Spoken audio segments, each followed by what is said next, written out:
Hello everyone, welcome to the Mute Land channel. Today, we're going to dive into an intense scenario of power and territory, the main stakes in a global high-stakes game. Ever wondered what triggers one nation to wage war on another? We find a vivid example of this in the heart of Europe. Here we find Russia, a nation rich in history and power, looking upon Ukraine, a territory it has always considered to be a part of its historical domain. But it isn't only about historical ties, it's about the present developments and the future implications as well. Ukraine has been progressively strengthening its connections with the North Atlantic Treaty Organization, or NATO, moving steadily towards the West.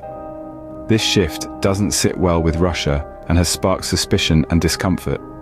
From Russia's standpoint, it's not just about Ukraine breaking free, but a direct threat to Russia's sphere of influence and its global standing.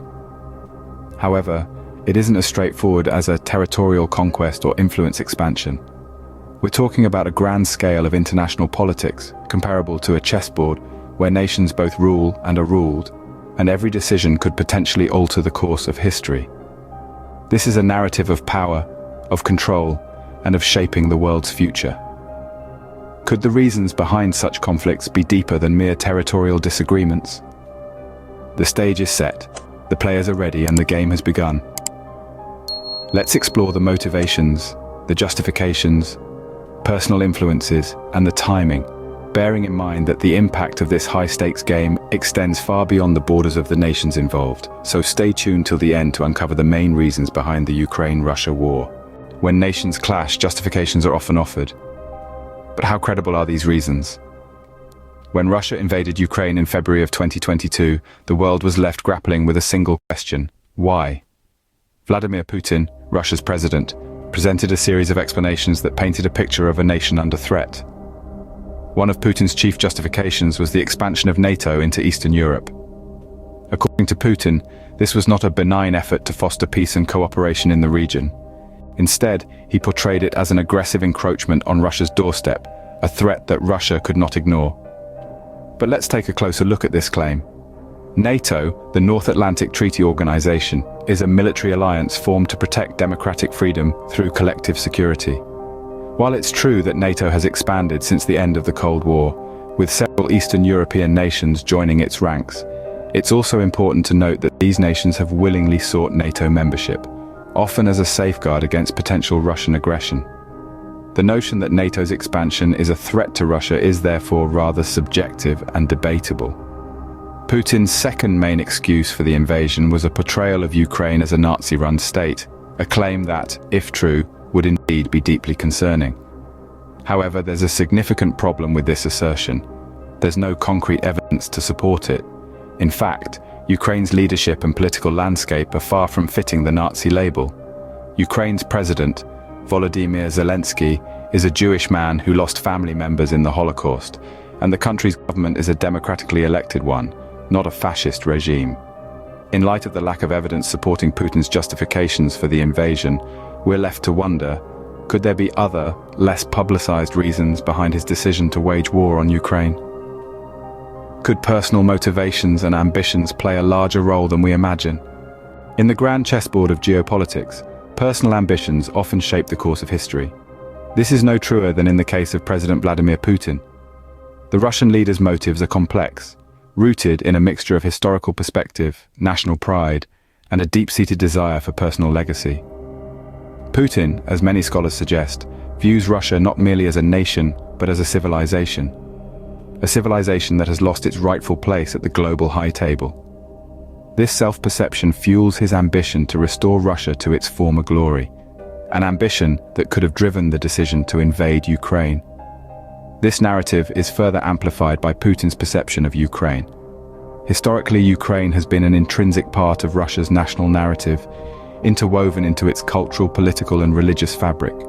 The loss of Ukraine to the Western sphere of influence is a blow to Russia's identity and Putin's vision of a resurgent Russia. But let's not discount the role of personal legacy in this equation. Putin, now in his fourth term, is acutely aware of the historical weight his decisions carry. His actions today will shape how he is remembered tomorrow. A successful reclamation of Ukraine could immortalize him as the leader who restored Russia's might and dignity. However, this pursuit of legacy comes with its own risks. The invasion of Ukraine has brought widespread condemnation and economic sanctions, threatening to isolate Russia from the global stage. Whether this gamble pays off is a question only time can answer. But what if the timing of the invasion was not a mere coincidence? In politics, timing is everything. What factors could have influenced the timing of this invasion? Political maneuvering is a complex dance, and timing plays an instrumental role in the choreography of these global power plays. The timing of Russia's invasion of Ukraine was no random act. It was a calculated move, possibly influenced by several key factors. Let's start with the change in the US presidency. The transition from one administration to another is often seen as a window of opportunity for states seeking to make significant moves on the global stage. The early days of a presidency can be marked by a certain degree of uncertainty and adjustment, which could potentially provide an advantage to those willing to exploit this period of transition. In this regard, Russia's decision to invade Ukraine might have been a strategic response to the shifting political landscape in the United States. Then, there's the rise of Ukrainian President Zelensky.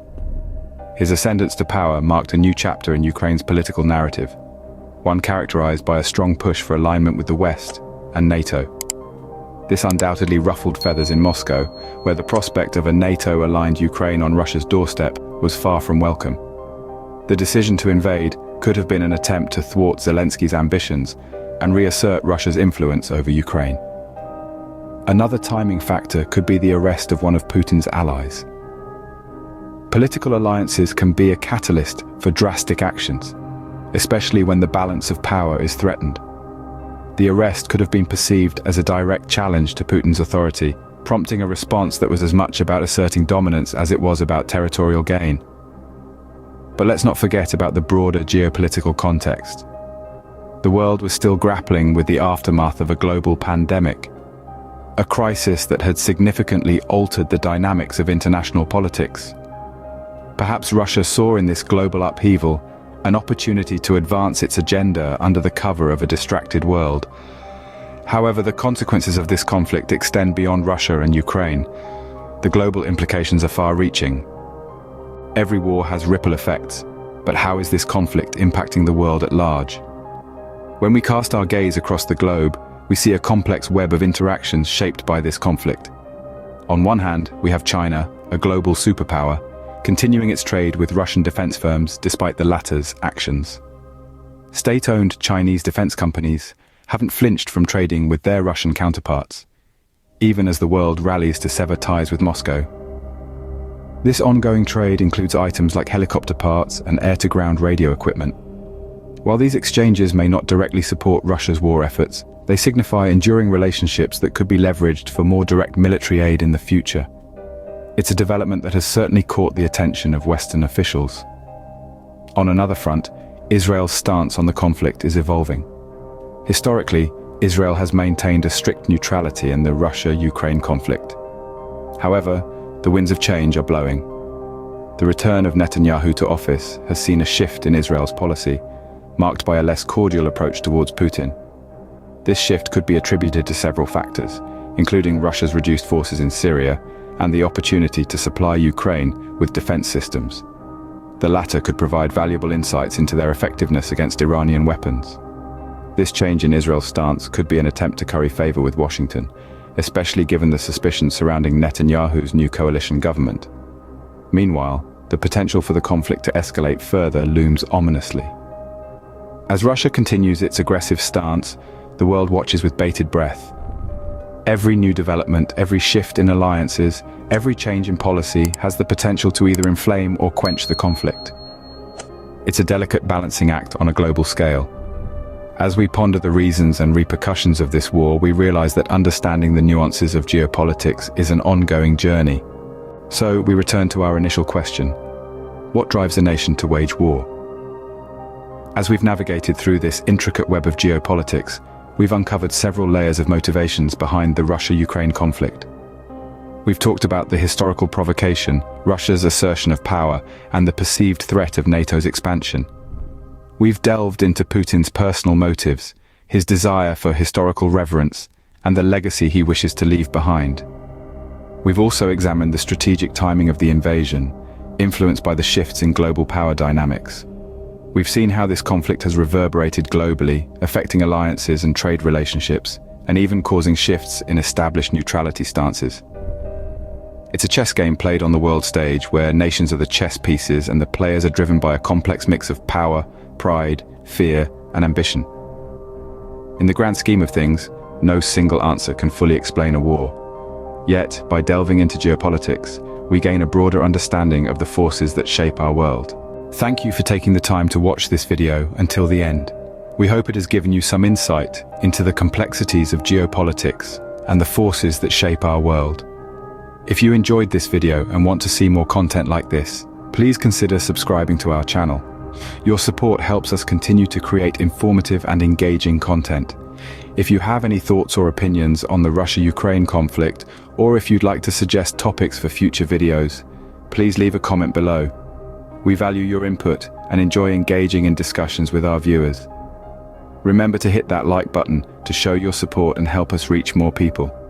Once again, thank you for your time and engagement. Stay curious, stay informed, and keep exploring the world with us.